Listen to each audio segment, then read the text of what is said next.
It started in part with surveying our members about how they viewed the organization today, what they saw the value in, what were the initiatives they thought were most important, and how did they view the future. Here's what they've told us. Everybody deserves a really good education. Equally, they deserve a path to a career. And then thirdly, a safe community. The strategic planning is going to pay dividends because it's allowing us to get more focused on our core areas, and it's going to allow us to be successful for the next 20 years.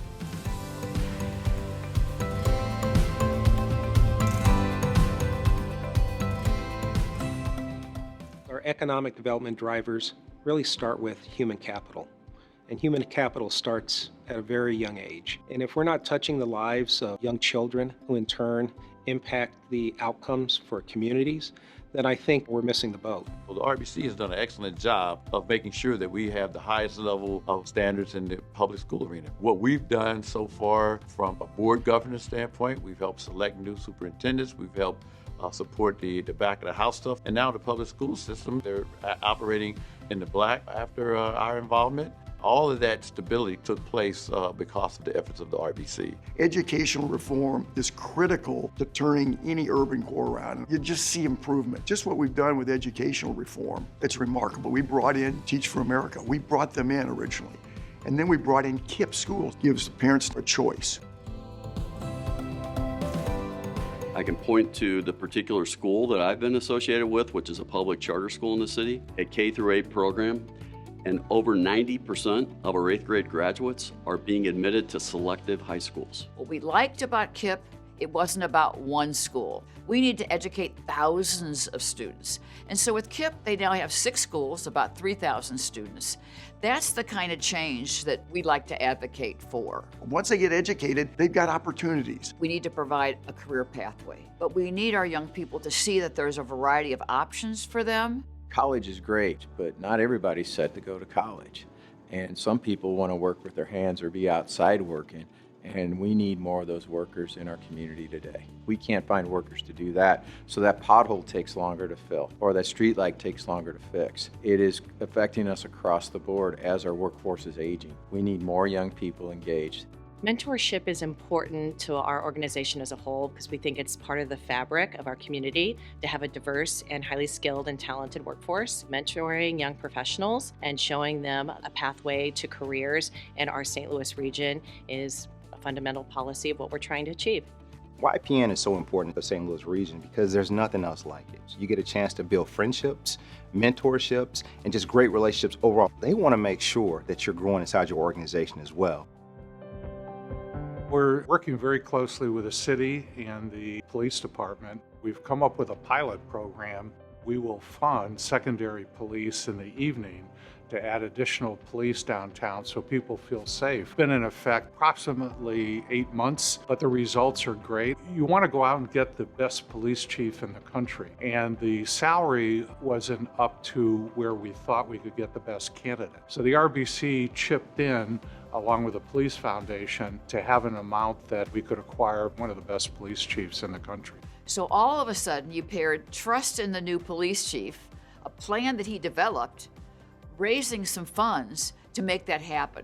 And really it occurred within about 15 to 20 days, so that this summer we had more police officers downtown than we've ever had, to have a presence that made our tourists and our businesses feel more comfortable. And because of that effort, there's been a substantial reduction in crime downtown. The RBC was very involved in the Teneo report, which was a thorough study of the region's law enforcement and a list of specific improvements of what could be done. So you need the enforcement, the intervention, and the prevention. But all three have to work together. And then how can we make all of our public transportation, but in particular our metro trains, safer?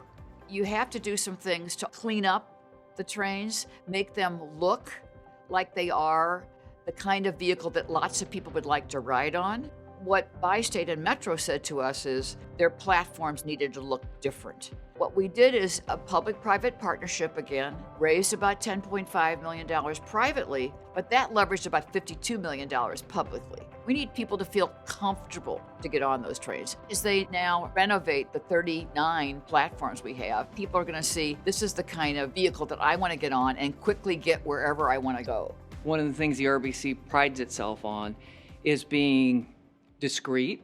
You don't have to have credit. Amazing things can happen. We react very quickly. We're a bunch of CEOs that are used to making a decision and having it done. We can't peanut butter spread ourselves. We won't accomplish anything. Why we get things done is because the list is short and the list is focused, and we all agree that those are the right things to focus on. Without accountability, goals and objectives are just a bunch of hot air. I think that's my favorite part about being in the RBC. You get things done.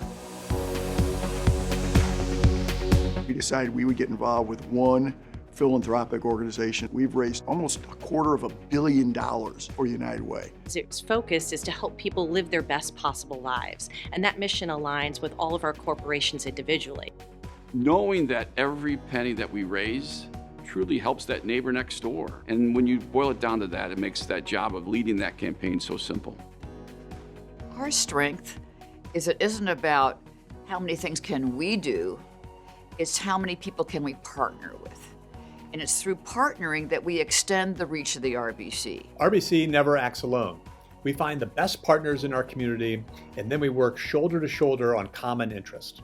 When we get in a room, it's pretty amazing how we can coalesce around the basic ideas of what we are, and more importantly, what we aren't as an organization. You got to come in with an open mind, because there's a lot of great ideas that's going to be on the table to make what we're trying to do special. Everything is better when everybody's invited to the table. Anything that's inclusive is going to be better for our overall organizations. I think RBC is going to continue to play a prominent role. They're sort of the go-to organization now, because we not only provide money, but we also literally get involved day to day, get your hands dirty. I think that's the critical difference.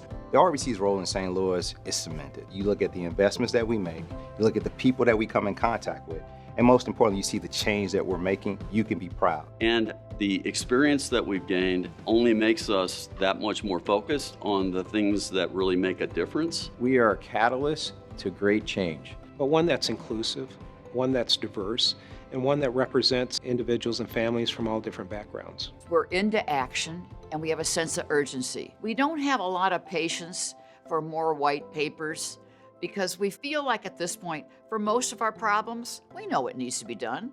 Let's just get on and do it.